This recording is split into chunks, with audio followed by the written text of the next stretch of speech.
Bon matin l'Église. Ce matin, on entre dans une nouvelle série. Vous vous souvenez qu'on a terminé juste avant Pâques notre série sur la lettre aux Éphésiens, la lettre de Paul aux Éphésiens, dans le cadre de notre thème de l'année 2026, « Ceci est mon corps », un thème qui vise à comprendre mieux qu'est-ce que Jésus a voulu dire quand il a dit « Vous êtes le corps de Christ, moi je suis la tête ». On veut comprendre qui on est et on explore cette année ce thème-là. Donc, Éphésiens nous a amené plein de belles révélations par rapport à notre relation avec Dieu en tant que corps, par rapport aussi à notre relation les uns avec les autres en tant que corps. C'était bien gros basé sur la relation. Notre nouvelle série porte sur la lettre aux Corinthiens. La première lettre aux Corinthiens. La deuxième, on n'est pas sûr de se rendre là. Mais étant donné que c'est une lettre qui parle aussi du corps de Christ, on avait à cœur de l'explorer. On a hésité un petit peu parce que ce n'est pas une lettre facile. C'est une lettre où il y a un contexte bien différent d'Éphèse lorsque Paul leur écrit. On va explorer ça. On voit que dans cette lettre-là, Paul donne des conseils qu'on ne suit même pas aujourd'hui. Par exemple, les femmes devraient être voilées dans l'Assemblée. Il n'y a pas d'églises qui font ça, sauf quelques exceptions, quelques petites dénominations. Les femmes devraient se taire dans l'Église. Okay? Je donne juste ces exemples-là pour dire, Paul dit ça, mais on ne le fait pas. Les femmes ne se taisent pas ni dans notre Assemblée, ni dans toutes celles que je connaisse. Alors, pourquoi? C'est dans la parole de Dieu. Et pourtant, on sait que la parole de Dieu, si elle a été mise dans la Bible, elle a été mise pour nous, parce qu'on avait besoin de la lire, de l'écouter et de la comprendre. La parole de Dieu dit dans Hébreux, « En effet, la parole de Dieu est vivante et efficace. » Vous vous souvenez, ça a été notre thème toute l'année 2024.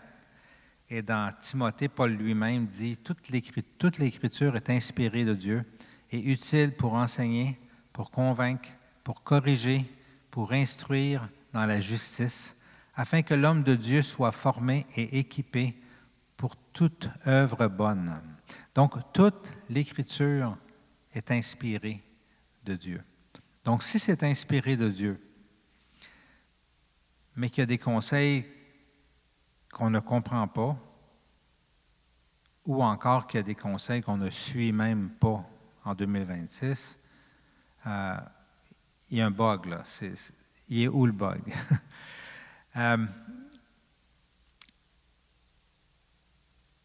On a eu il y a quelques semaines, vous vous souvenez, il y a eu un groupe de jeunesse en mission, un groupe de filles qui venaient des États-Unis.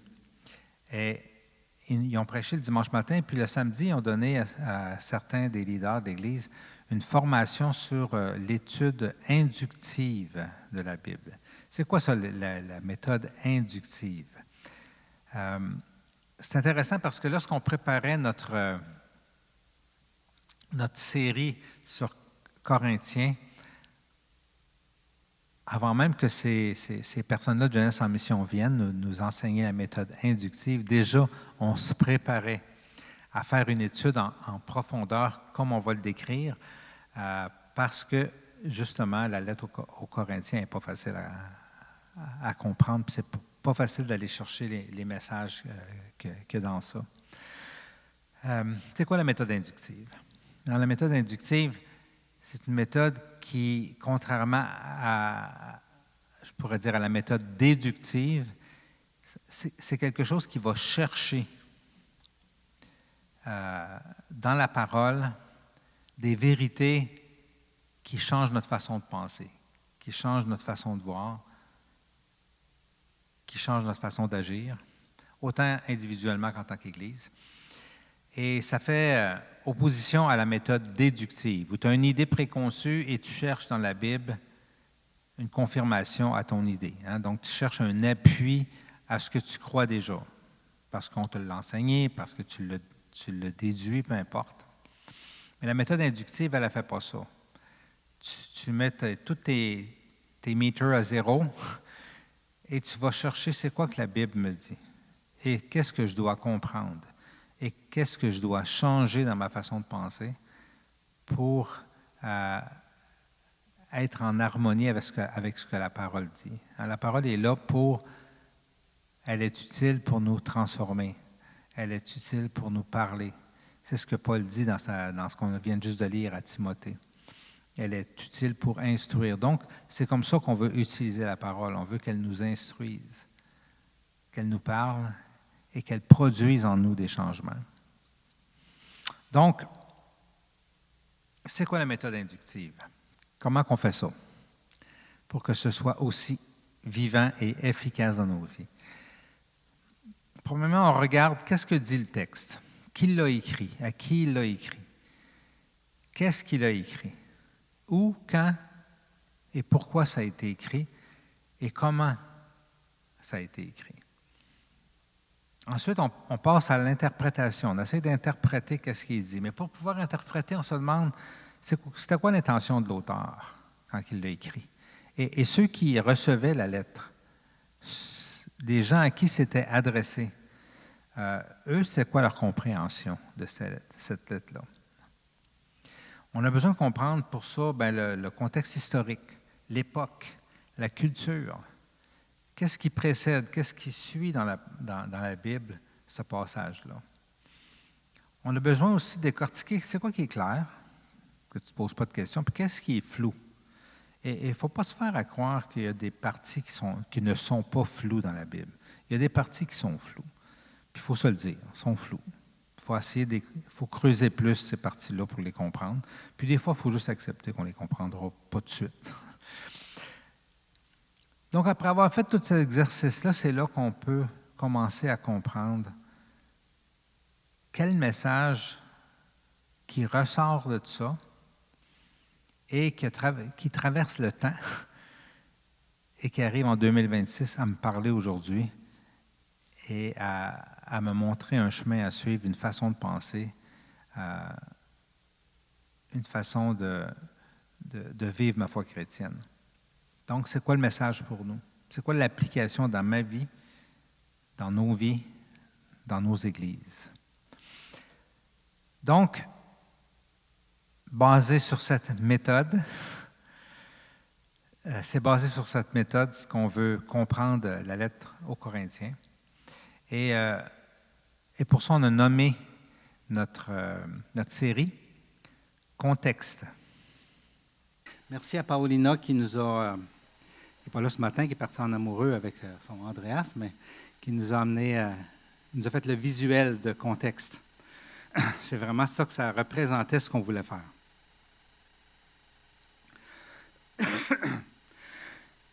Corinthe, la lettre aux Corinthiens, c'est une lettre qu'on ne s'en sort pas de toute façon si on ne fait pas cette démarche-là. Hein?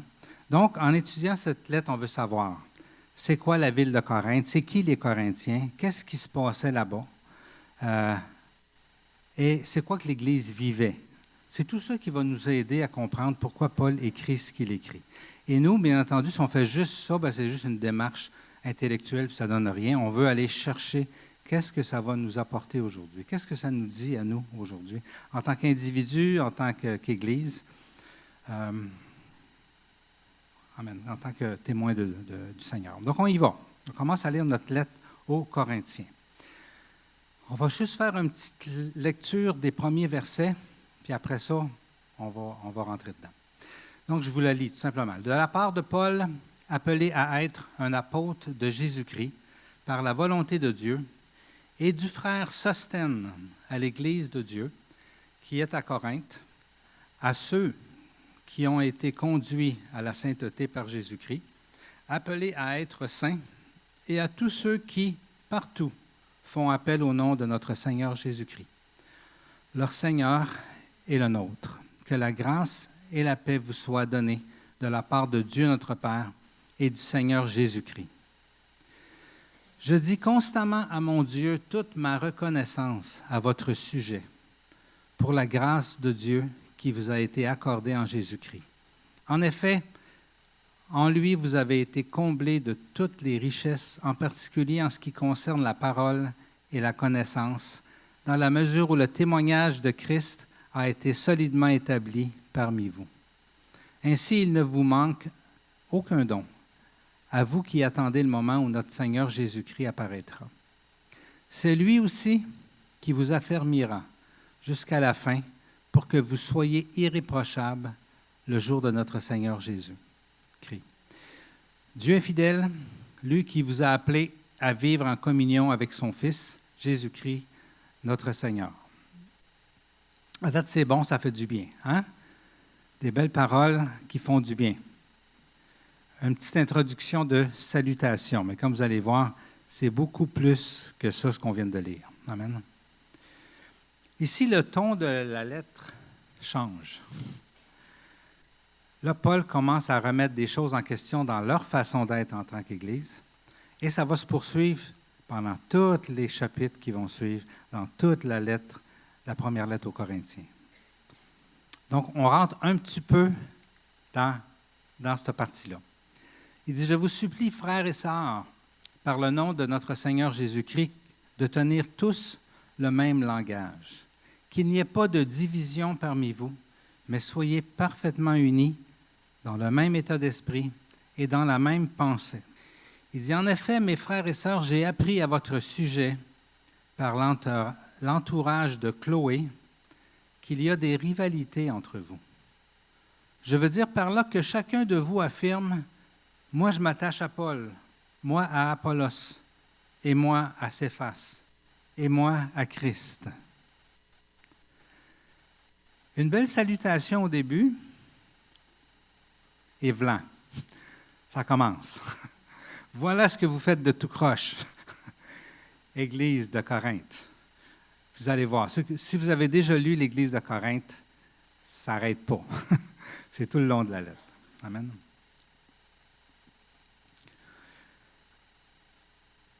Où est ce bel amour des premiers versets de salutation? Où est ce ton de l'amour dont Paul parle si souvent? Et même dans ce même livre-là, 1 Corinthiens, on sait qu'il y a le chapitre de l'amour, 1 Corinthiens 13, où tout le chapitre décrit c'est quoi l'amour. Amen. Et qu'on utilise tellement souvent, et même les gens dans les mariages, tout ça, utilisent ce texte-là, sans savoir que Paul dit à la femme de se voiler. Parce qu'il y a plein de gens qui ne sont pas chrétiens qui utilisent ce texte-là. C'est un beau texte pour le vrai, le texte de l'amour. Est-ce que Paul préparait le terrain pour frapper dans le tas, dans ses premières salutations? Est-ce qu'il est juste frustré et il veut se défouler? Quelle est sa relation avec l'Église de Corinthe? Pour se permettre de leur parler comme tout le reste de la lettre, il leur parle. Ses intentions, c'est quoi? Amen. Et c'est là qu'on amène la façon inductive de lire la Bible. Amen. On veut savoir qu'est-ce qu'il y a là-dedans pour nous autres. Et pour savoir qu'est-ce qu'il y a là-dedans pour nous autres, on a besoin de savoir qu'est-ce qu'il y avait là-dedans pour eux autres. Amen. Est-ce que Paul nous a écrit à nous, comme je disais tantôt? Non, il écrit à l'Église de Corinthe. Donc, on va essayer de se mettre dans la peau de Paul et dans la peau de l'Église de Corinthe. OK? Donc, voyons voir où on entend parler de Corinthe pour la première fois dans la Bible. Et quand vous cherchez un contexte pour savoir une lettre, un passage et tout ça, la première place à chercher, c'est dans la Bible.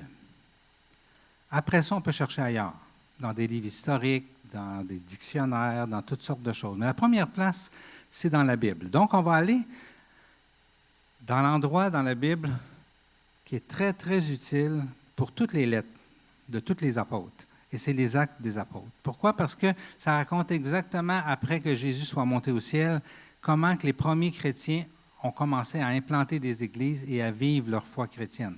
Donc, c'est le meilleur livre pour commencer quand vous voulez connaître un contexte d'une lettre. Donc, qui, quoi, comment et où. Dans le chapitre 18 de Actes des apôtres, c'est la naissance, finalement, de l'Église de Corinthe. Donc, on va aller voir qu'est-ce qui s'est passé. Et on sait que ça s'est passé à peu près, probablement autour de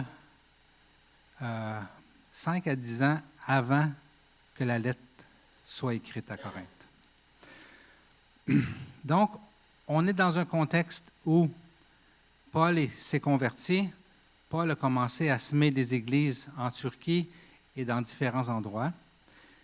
Et il part de Athènes. Athènes, c'était l'endroit, l'élite, je pourrais dire, de la Grèce, c'était à Athènes. Et Paul avait été là faire un petit tour et il n'avait pas été bien reçu, ni par les Juifs, ni par les païens, ni par les Grecs, sauf quelques personnes. Donc, Paul décide de partir d'Athènes et il s'en va à Corinthe. Et là, on assiste dans Acte 18 à son arrivée dans la ville de Corinthe. Et on va lire ça. Après cela, Paul partit d'Athènes et se rendit à Corinthe. Et il y trouva un Juif du nom d'Aquilas, originaire du Pont, qui est une ville de la Turquie, et qui venait d'arriver d'Italie avec sa femme Priscille, parce que Claude, l'empereur à ce moment-là, avait ordonné à tous les Juifs de quitter Rome. Donc, eux étaient à Rome, mais l'empereur a dit, on ne veut plus de Juifs dans Rome. Ils avaient tous chassés. Donc, il s'est ramassé Aquilas à Corinthe. Il se lia avec eux et comme il avait le même métier, il resta chez eux et ils travaillèrent ensemble. Ils étaient fabricants de tentes. Donc, Paul, pour survivre, fabriquait des tentes et c'est comme ça qu'il réussissait à payer sa nourriture, ses logements, puis tout ça, et pouvoir servir Dieu de façon gratuite.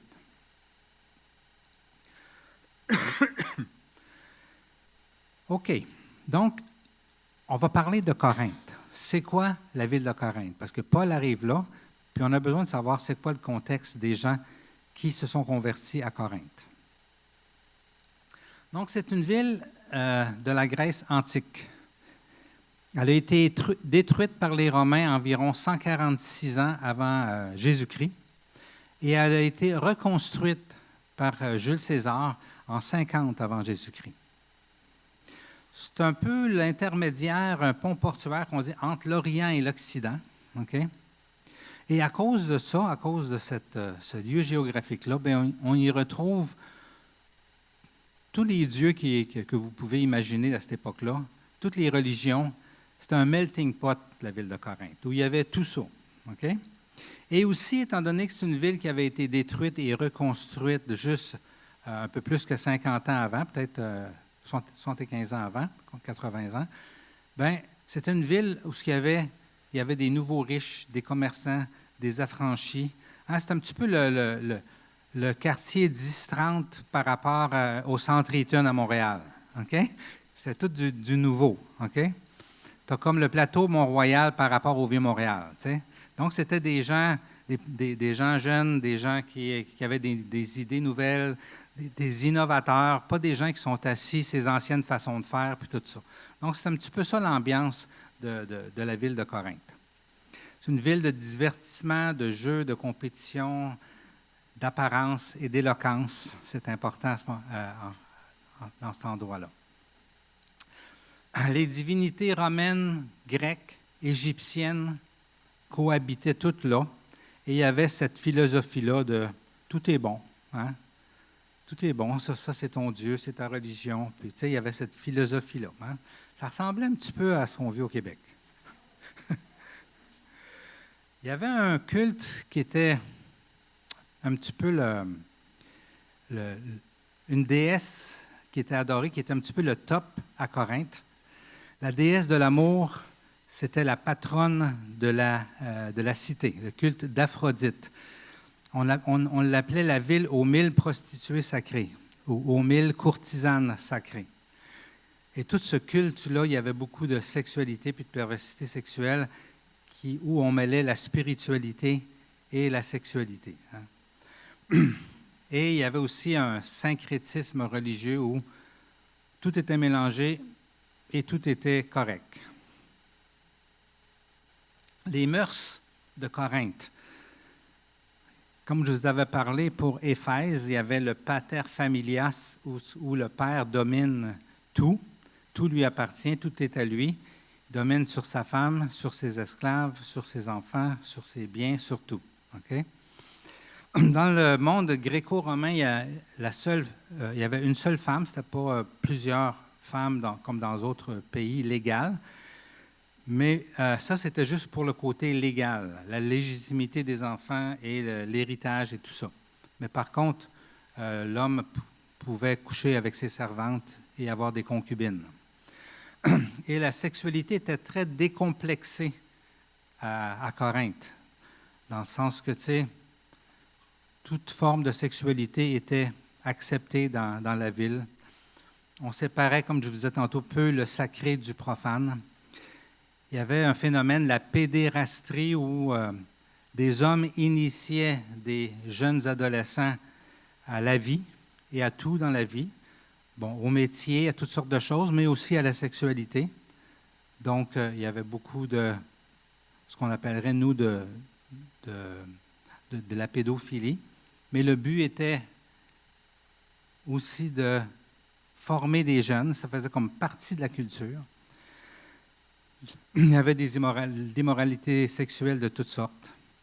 Il y avait aussi tout le principe des classes sociales avec le patronage, la corruption et tout ce qui fait partie de ça. Donc, c'est dans ce contexte-là que Paul arrive dans une ville qui est faite comme ça. Et il faut penser, Paul, d'où il vient. Paul, c'est un Juif. Il vient donc d'un peuple qui savent la différence entre le bien et le mal. Et dans l'histoire, c'est sûr que les Juifs n'ont pas toujours pratiqué le bien. Hein, des fois, ils étaient complètement dans le champ, puis les autres ici en avaient des prostituées sacrées, puis tout le kit. Et des fois, ils revenaient à Dieu quand tout allait mal. Ça, c'est pendant les 1500 ans qui ont précédé la venue de Jésus-Christ. C'était on-off leur affaire. Mais ce qu'il y avait de particulier dans ce peuple-là, c'est qu'ils savaient que c'était mal quand c'était mal. Ils décidaient juste de faire le mal. Mais ils savaient que ce n'était pas correct. Puis là, ils revenaient, ils se repentaient, puis tout ça. Mais leur tête, eux autres, était mindée qu'il y a des choses qui sont bien, puis il y a des choses qui sont mal. Et ça se rapprochait beaucoup étant donné qu'il y avait la loi de Moïse, au principe de Dieu. La loi est faite pour ça, pour nous enseigner. Donc, Paul, qui avait ce background-là, il arrive dans un milieu où le bien est mal et le mal est bien, puis c'est correct. Donc, du monde qui pense complètement différent. Il faut penser que pour à peu près une dizaine d'années après que Jésus soit monté au ciel, les premiers qui se convertissaient, c'était tous des Juifs. Puis qu'est-ce qui arrive quand un Juif se convertit? Bien, ce n'est pas un gros changement, parce qu'il y a déjà toutes les valeurs de Dieu, parce qu'il y avait la loi de Moïse. Mais il devient soudainement connecté à Jésus-Christ, il naît de nouveau. Fait que, spirituellement, c'est un énorme changement, mais moralement, ça, ce n'est pas un gros changement, parce qu'il était déjà sous les mêmes principes qui venaient de Dieu, que Dieu avait révélés à Moïse. Mais là, à Corinthe, ça ne marche plus de même. Là, le monde, ils ont tout à apprendre, au complet.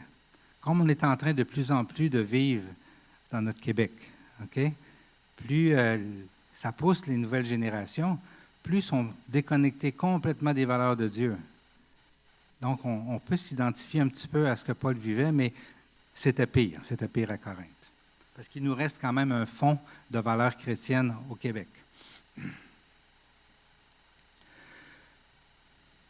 Donc, on retourne dans Actes 18, au verset 4, et on continue à lire un peu ce qui s'est passé dans la naissance de l'Église de Corinthe. Ça dit, chaque sabbat, Paul discourait dans la synagogue et persuadait des Juifs et des Grecs. Quand Silas et Timothée, qui étaient des chrétiens, arrivèrent de la Macédoine, pressés par l'Esprit, il attestait aux Juifs que Jésus était le Messie. Mais comme ils s'opposaient à lui et l'insultaient, Paul secoua ses vêtements et leur dit, « Que votre sang retombe sur votre tête, j'en suis pur dès maintenant, j'irai vers les non-juifs. » Donc ici, Paul a essayé chez les Juifs, comme il faisait toujours partout où il allait. Il commence par les Juifs, il leur parle de Jésus, il leur dit, « Le Messie est arrivé. » Il y a certains Juifs, presque dans tous les endroits où il est allé, qui ont été convaincus spirituellement que Jésus était vraiment ce Messie attendu depuis 2000 ans. Mais la majorité résiste à ça et persécute Paul parce qu'il trouve que c'est un blasphémateur, comme ça s'était passé dans le temps que Jésus est encore sur la terre. Okay? Donc, Paul voit que les Juifs ne veulent rien savoir. Il dit, je m'en vais vers les Grecs. Il sortit de là, 18,7, et se rendit chez un dénommé Titius Justus, un homme qui craignait Dieu et dont la maison était contiguë à la synagogue. Cependant, Crispus, le chef de la synagogue, crut au Seigneur, ainsi que toute sa famille, et beaucoup de Corinthiens écoutèrent Paul, ils crurent aussi et furent baptisés. Donc le chef juif de la synagogue juive, où on le rejetait, le chef, lui, s'est converti. Et sa famille aussi. Ils sont devenus chrétiens. Et ça dit aussi qu'il y a beaucoup de Corinthiens, donc de Grecs non-juifs, qui se sont convertis et qui furent baptisés. Ça va? On est dans le contexte. On continue. Au verset 9, le Seigneur dit à Paul, dans une vision pendant la nuit, « N'aie pas peur, mais parle. Ne te tais pas, car je suis moi-même avec toi, et personne ne s'attaquera à toi pour te faire du mal. En effet, j'ai un peuple nombreux dans cette ville. Il s'établit là 1 an et 6 mois, enseignant la parole de Dieu parmi les Corinthiens. » Amen. C'est un verset qui me touche toujours parce que quand je suis revenu du Mexique en 1996, je m'en allais en Gaspésie, je ne m'en venais pas à l'Assomption.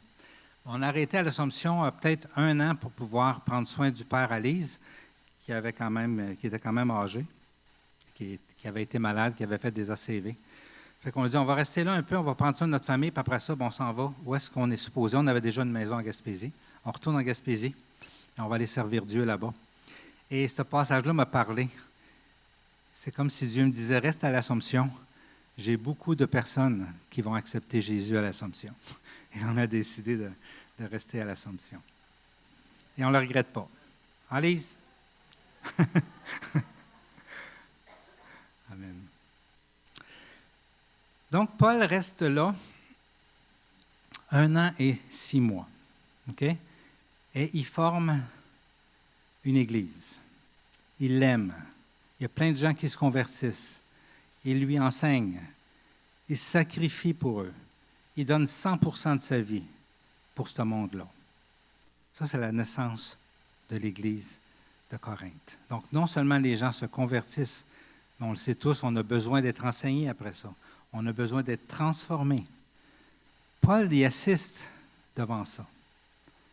Il voit les gens, le miracle de la conversion, mais après ça, il y a le miracle de la transformation. Et je peux vous dire qu'il n'y a pas de chose qui fait plus de bonheur à un cœur que de voir ça. Pour le vrai, moi, c'est ce qui me nourrit le plus quand je vois une personne venir à Dieu et aussi quand je vois des personnes être transformées. Et il y en a plusieurs ici que j'ai vu se transformer d'année en année. C'est miraculeux, c'est extraordinaire. Hein? C'est tellement bon. Paul il a vu ça avec les gens de Corinthe. Donc, il ne va pas sans dire qu'il était attaché à eux. Hein? Et là, 5 ans plus tard, Paul quitte Corinthe. Il va faire du ministère ailleurs. Et là, il est à Éphèse quand tout ça se passe. Et il entend parler par l'entourage de Chloé, qui était sûrement selon les gens qui étudient un petit peu toute l'historique de ça, c'était probablement une femme bien ancrée, solide, un pilier dans l'Église. Une femme aussi qui était probablement une femme très connue aussi au niveau de la ville, au niveau des notables de la ville et tout ça. Et elle lui écrit avec sa gang, puis elle lui dit, ça va pas bien. Tout ce que tu as bâti, c'est en train de s'écrouler, mon Paul. La saveur de Christ là, que tu avais implantée dans cette église-là est en train de prendre le bord et est remplacée par des voies religieuses, humaines, qui n'ont rien à voir avec ce que tu nous as enseigné. Il y a des gens qui sont sortis de nulle part, qui sont en train de prendre le leadership. Et ce qu'ils enseignent est complètement à côté de la traque. Puis, ils laissent tout faire dans l'Église ce que les gens veulent faire. Tes enfants spirituels, là, ils sont en train carrément de prendre une débarque puis de se perdre. Tout le monde est divisé. C'est un power trip qui se passe ici. Complètement contraire à l'esprit que j'ai connu quand tu étais là. Paul, viens à notre aide, fais quelque chose.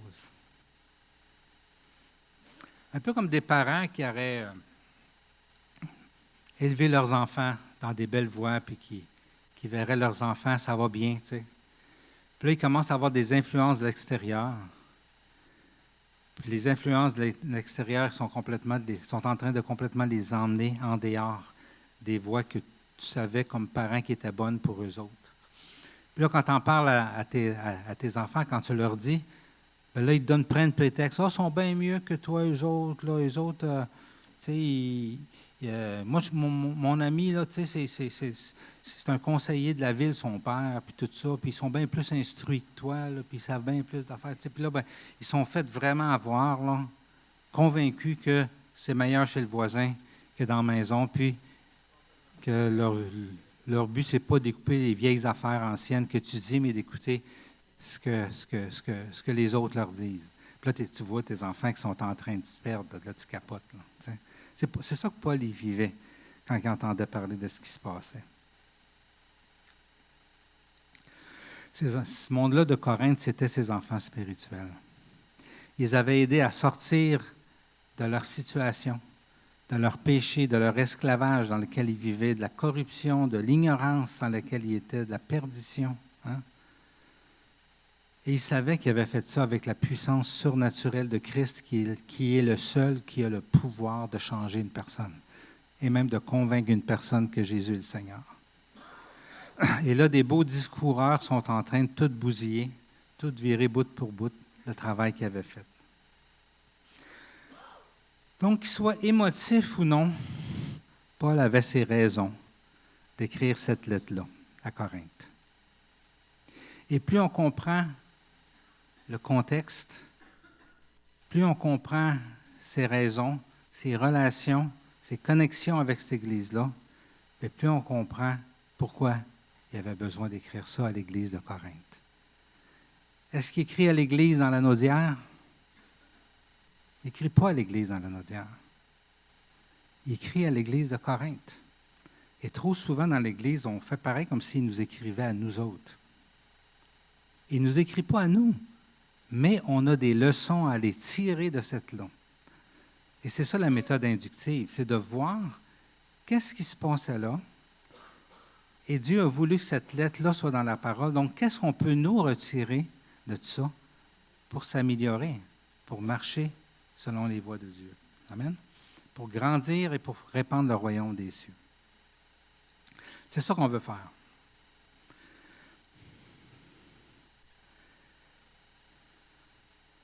Donc, on va voir c'est quoi les leçons pour nous ce matin. Ça vous tente-tu? On va regarder le passage que je vous ai lu, puis on va aller un petit peu plus loin dedans. Et on va aller chercher nos leçons pour nous. Amen. La première des leçons, pour chacun de nous qui enseignons, qui enseigne ici? Ça veut dire qu'il y en a une centaine qui devraient savoir qu'ils sont enseignants aussi. Vous êtes tous des enseignants. Vous enseignez les uns les autres, ceux qui sont mariés. Vous enseignez à vos enfants. Vous enseignez. On s'enseigne les uns les autres. En tout cas, si on ne le fait pas, on est à côté de la traque. On est supposé de s'enseigner les uns aux autres. OK? Et s'aider, s'entraider les uns les autres. As-tu vu dans la Bible, ça te dit ça? Hein? Hey, as-tu vu mon frère? Je pense que tu es en train de prendre un petit virage qui n'est pas bon pour toi. Ou encore, hey, je t'encourage, tu es dans la bonne traque, ça va bien, lâche pas. Ou tu as tel talent dans toi que tu devrais le développer plus, c'est bon. On est tous des enseignants les uns aux autres. OK? Donc, la première chose, c'est, à nous qui sommes tous des enseignants, c'est de savoir que quand on lit la Bible, il y a un contexte. Et les reproches que Paul fait à Corinthe, c'est pour Corinthe. Ce n'est pas les mêmes que nous. On peut s'encourager l'un envers l'autre. Et surtout, le ton que Paul a. Et ça, je vous le dis parce que j'ai entendu souvent des prédicateurs qui se sont permis de prendre le ton de Paul pour enseigner à l'Église, alors qu'ils n'avaient vraiment pas raison. Mais ils se justifiaient sur le fait que si Paul il prenait ce ton-là dur, bien moi je vais faire pareil, ça doit être correct. Ça ne marche pas de même. Paul il avait ses raisons pour avoir le ton qu'il avait avec l'Église de Corinthe. Ça ne donne pas le droit de personne d'avoir le même ton. Comprenez-vous? La manière qu'on parle, ça dépend de notre relation, de notre contexte, de ce qu'on voit. La manière qu'on se parle les uns les autres, c'est pareil, c'est la même chose. OK? Ça, c'est la première leçon qu'il doit apprendre. OK?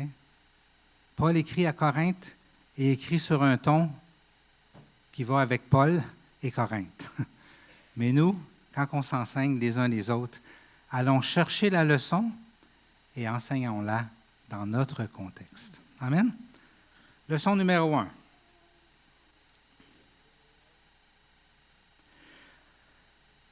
Ensuite, pour pouvoir aller vers la deuxième leçon, OK, que je voudrais retirer de ce qu'on a lu à partir du premier verset de Corinthiens, il faut que j'aille un petit peu plus loin dans les Actes des Apôtres. OK? Fait que je vous lis un petit peu plus loin. Ça dit, pendant que Galion était gouverneur d'Achaïe, donc Galion, c'est un Romain, OK? Pendant qu'il était le gouverneur de la région où ce qui était Paul, où ce qui est Corinthe, les Juifs se soulevèrent d'un commun accord contre Paul et le conduisirent devant le tribunal romain, OK, en disant, « Cet homme incite les gens à servir Dieu d'une manière contraire à la loi. » À quelle loi? À la loi juive.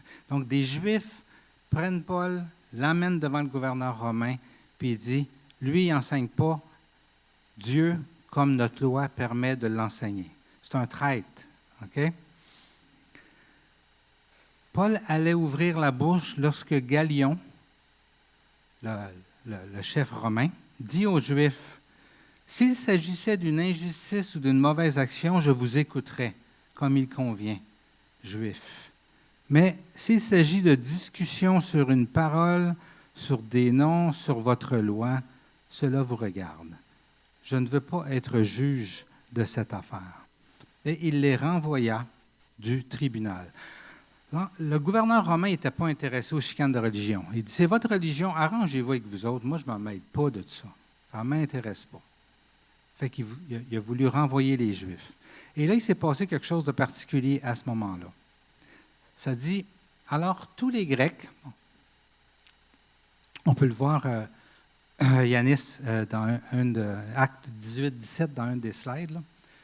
Alors tous les Grecs s'emparèrent de Sosthène, le chef de la synagogue, et le frappèrent devant le tribunal sans que Galion s'en soucie. Intéressant, hein? Les Grecs profitent de l'occasion que le gouverneur dit « Moi, je m'en fous de votre religion, arrangez-vous les Juifs. » Donc les Grecs sautent sur le chef de la synagogue juive et se mettent à le battre. Un petit règlement de compte, parce qu'ils savaient que le gouverneur, là, il n'était plus intéressé à mettre de l'ordre. Fait qu'il saute dessus. Pourquoi je vous amène ça? C'est intéressant ici de voir comment commence la lettre aux Corinthiens. Sosthène est mentionné dans cette lettre-là. Et quand on regarde un peu les théologiens qui ont étudié au courant de l'histoire la lettre aux Corinthiens et les Actes des Apôtres, la majorité s'entendent que le Sosthène serait le même personnage. Donc, le chef de la synagogue juive qui a emmené Paul pour l'accuser devant les Romains, ça serait de lui que parlerait Paul quand il écrit aux Corinthiens. et qui dit « Moi, Paul et Sosthène ». Donc, on peut imaginer que Sosthène, qui a emmené Paul pour l'accuser, qui a été battu, probablement qu'il se serait converti après. On sait que Crispus, celui qui était chef de la synagogue juste avant lui s'est converti et toute sa famille, comme on a vu tantôt. Probablement qu'il est arrivé la même chose avec Sosthène. Intéressant, hein? On n'a pas de preuve de ça, mais la majorité des théologiens s'entendent là-dessus. Donc, notre première leçon, c'est Sosthène. Il commence comme ça, Paul, en disant « De la part de Paul », j'en chauffe des bouts, là, « et du frère Sosthène, à l'Église de Dieu qui est à Corinthe. » Et la leçon qu'on peut tirer de ça, c'est nos pires ennemis peuvent parfois devenir nos meilleurs alliés. Et quand c'est le temps de témoigner de Christ, ne soyons pas intimidés par comment que les gens le voient, le pensent, comment ils réagissent, et même s'ils nous accusent devant les gouverneurs, Dieu peut faire quelque chose avec eux autres. Si nous, on est fidèles à notre témoignage, si on n'a pas honte d'être chrétien, d'appartenir à Christ, Dieu peut faire des grands miracles. Incroyable. Amen. Et ça, c'est une leçon qu'on peut apprendre de l'attitude de Paul, qui n'avait pas peur de son témoignage, même s'il était rejeté, mis en prison, fouetté. Il a vécu toutes sortes de choses à cause de l'Évangile. Mais combien de personnes se sont converties à travers cette fidélité-là à son témoignage de Jésus-Christ. Et on est tous appelés à ça. Amen. On n'a aucune idée de ce que Dieu peut faire si nous, on est fidèles à Christ. C'est puissant. L'Esprit Saint agit lorsqu'on est fidèle à Christ. Amen. Donc, prêchons l'Évangile et soyons témoins, peu importe. Aimons et bénissons ceux qui nous font du mal, parce que c'était l'attitude de Paul. Il n'a pas haï Sosthène à cause que Sosthène l'a emmené devant l'empereur romain. Il a continué de l'aimer. Il se protégeait peut-être de lui à un moment donné, mais il a continué de l'aimer, puis un jour, il s'est converti. Amen. On n'a aucune idée de ce qui nous attend. La deuxième chose, c'est d'apprendre qu'on devrait bénévolement ne suivre plus les voies qu'il leur avait enseignées, mais en plus le critiquent, le déprécient. Ils disent, on aime mieux Apollos que toi, Paul. Ah, nous autres, on aime mieux Céphas. Ouais, l'apôtre Pierre, là, il est pas mal mieux que toi. Finalement, là, toi, finalement, c'est pas fort, ton affaire, ton attitude, comment on n'aime pas ça. La manière que tu enseignes, on n'aime pas la manière que tu enseignes. On aime mieux les autres. Hein? Comment il commence sa lettre, Paul? Que la grâce et la paix vous soient données de la part de Dieu. Il parle à ce monde-là, là, qui sont de même. Là. Notre Père et du Seigneur Jésus-Christ. Que la grâce et la paix vous soient données. On est appelé à bénir nos frères et sœurs, peu importe où est-ce qu'ils en sont rendus, peu importe leur attitude, peu importe comment ils nous voient, nous, on est appelés à les bénir. L'amour espère tout, que ça dit dans 1 Corinthiens, dans le chapitre de l'amour. L'amour espère tout. Même pour ceux qui ne marchent pas droit, même pour ceux qui ne nous aiment plus, on peut espérer la sanctification. Amen. Quand le premier verset commence, puis qu'il dit de la part de Paul et de Sosthène, il dit « À ceux qui ont été conduits à la sainteté par Jésus-Christ, à ceux qui sont appelés à être saints, et à tous ceux qui font appel au Seigneur Jésus. » Donc, ceux qui marchent bien là, qui ont été conduits à la sainteté, mais aussi ceux qui sont appelés à être saints parce qu'ils ne sont vraiment pas saints encore, et ceux qui font juste appel au Seigneur puis qui n'ont rien compris d'autre que de faire appel au Seigneur, mais sont rendus là à appeler le Seigneur. À toutes vous autres, que la grâce et la paix vous soient données, parce qu'il n'y a pas de différence dans le corps de Christ. On est tous aussi importants les uns que les autres. Amen. Autre leçon, être reconnaissant pour les gens qui sont sauvés, peu importe leur cheminement chaotique. Il dit, je dis constamment à mon Dieu toute ma reconnaissance à votre sujet pour la grâce de Dieu qui vous a été accordée en Jésus-Christ. Paul est reconnaissant pour tous ces gens-là, là. Peu importe comment ils sont rendus, il est reconnaissant que Dieu les ait sauvés. Il est content dans son cœur que Dieu les ait sauvés. Oui, il est inquiet, puis tout ça, mais il est content pour leur salut. Il ne dit pas, ouais, je ne comprends pas pourquoi Dieu t'a sauvé, toi. Il est content de leur salut, malgré tout. Hein? On est tous appelés à voir le potentiel qu'il y a dans toutes les personnes qui ont ouvert leur cœur à Jésus et à remercier Dieu, peu importe où ils en sont. Amen. Autre leçon, on est appelé à affermir tous ceux qui appartiennent à Christ. C'est intéressant que Paul les affermit dans qui ils sont vraiment avant de leur adresser les petits redressements qu'ils ont besoin de vivre. Il dit, en lui, là, vous autres, vous avez été comblés de toutes les richesses. Vous avez tout reçu en Christ. Il commence par ça avant de leur dire ce qu'ils doivent changer. La parole, vous avez reçu la connaissance, vous avez reçu le témoignage de Christ. Il a été solidement établi parmi vous. Il ne vous manque aucun don. Vous avez tout. Vous avez hérité de tout. Il ne vous manque rien. Paul commence par ça. Parce que Paul aime affermir. Puis il croit en ce ministère-là qu'on est tous appelés à faire les uns envers les autres, s'affermir dans notre foi, nous dire l'un l'autre qui nous sommes vraiment en Christ. Paul y avait compris ça. Et ça, c'est une leçon qu'on doit prendre de lui. Amen. Un autre titre. Avoir confiance en Dieu pour la sanctification des gens qui sont sauvés. Peu importe où est-ce qu'ils en sont dans leur sanctification. Peu importe comment ils marchent tout croche encore dans leur vie. Il faut avoir cette confiance-là en Dieu, que Dieu va continuer son œuvre. On voit ça souvent dans les couples. Combien on désespère que l'autre change.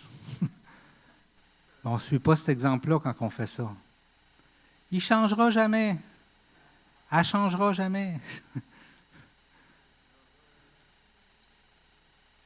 Dieu, il veut qu'on voie notre conjoint avec ses yeux. C'est lui qui modifie. Ce n'est pas moi qui va changer les, je vous le dis. J'ai essayé, ça ne marche pas. Il y a juste Dieu qui peut la changer. Et même chose pour moi envers elle. Et nos frères et sœurs, c'est la même chose. On ne peut pas changer personne. On peut s'encourager, on peut s'enseigner, on peut se dire des choses avec amour. Mais celui qui transforme, c'est Christ. Si vous trouvez que ça ne va pas assez vite, plaignez-vous à Dieu. Pas à la personne qui ne va pas vite. Puis arrêtez de déterrer les graines qui sont en train de pousser dans cette personne-là. Paul il dit, c'est lui aussi, en leur parlant à eux, c'est lui aussi qui vous affirmera jusqu'à la fin pour que vous soyez irréprochables le jour de notre Seigneur Jésus-Christ.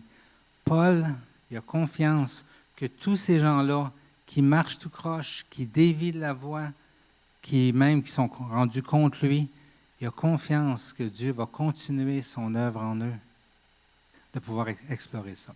Donc, je vous amène à la conclusion, qui était l'avant-dernière slide. Yanis. Merci, Yanis, pour nous donner le visuel. On est chanceux d'avoir des gens qui se donnent à l'arrière. Hein? Merci, Michel et Yanis. Amen. Amen. On va juste récapituler ce qu'on vient de voir. Après ça, on va prendre la Sainte Seine ensemble. Dieu nous appelle à être ses témoins envers des gens résistants à l'Évangile. Il nous appelle à bénir tous ses enfants malgré. à être reconnaissant pour le salut de tous ses enfants, malgré, à affermir nos frères et sœurs dans la foi, malgré, à avoir confiance en la puissance de l'Évangile pour l'œuvre de sanctification de ceux qui sont tout croches autour de nous. Et si on regarde la paille plutôt que la poutre, on va se rendre compte que nous autres aussi, on a bien des affaires tout croches à changer. Donc, il veut qu'on ait confiance pour nous, puis qu'on ait confiance pour notre prochain aussi, malgré. Et ainsi, qu'on puisse rester unis en tant que corps, et même, par ces voies-là, s'unir de plus en plus, se connecter de plus en plus les uns aux autres, s'édifier de plus en plus les uns les autres, et afin que le monde sache que Dieu a envoyé Jésus et que le monde soit sauvé par le témoignage qu'on va être à ce moment-là. Amen.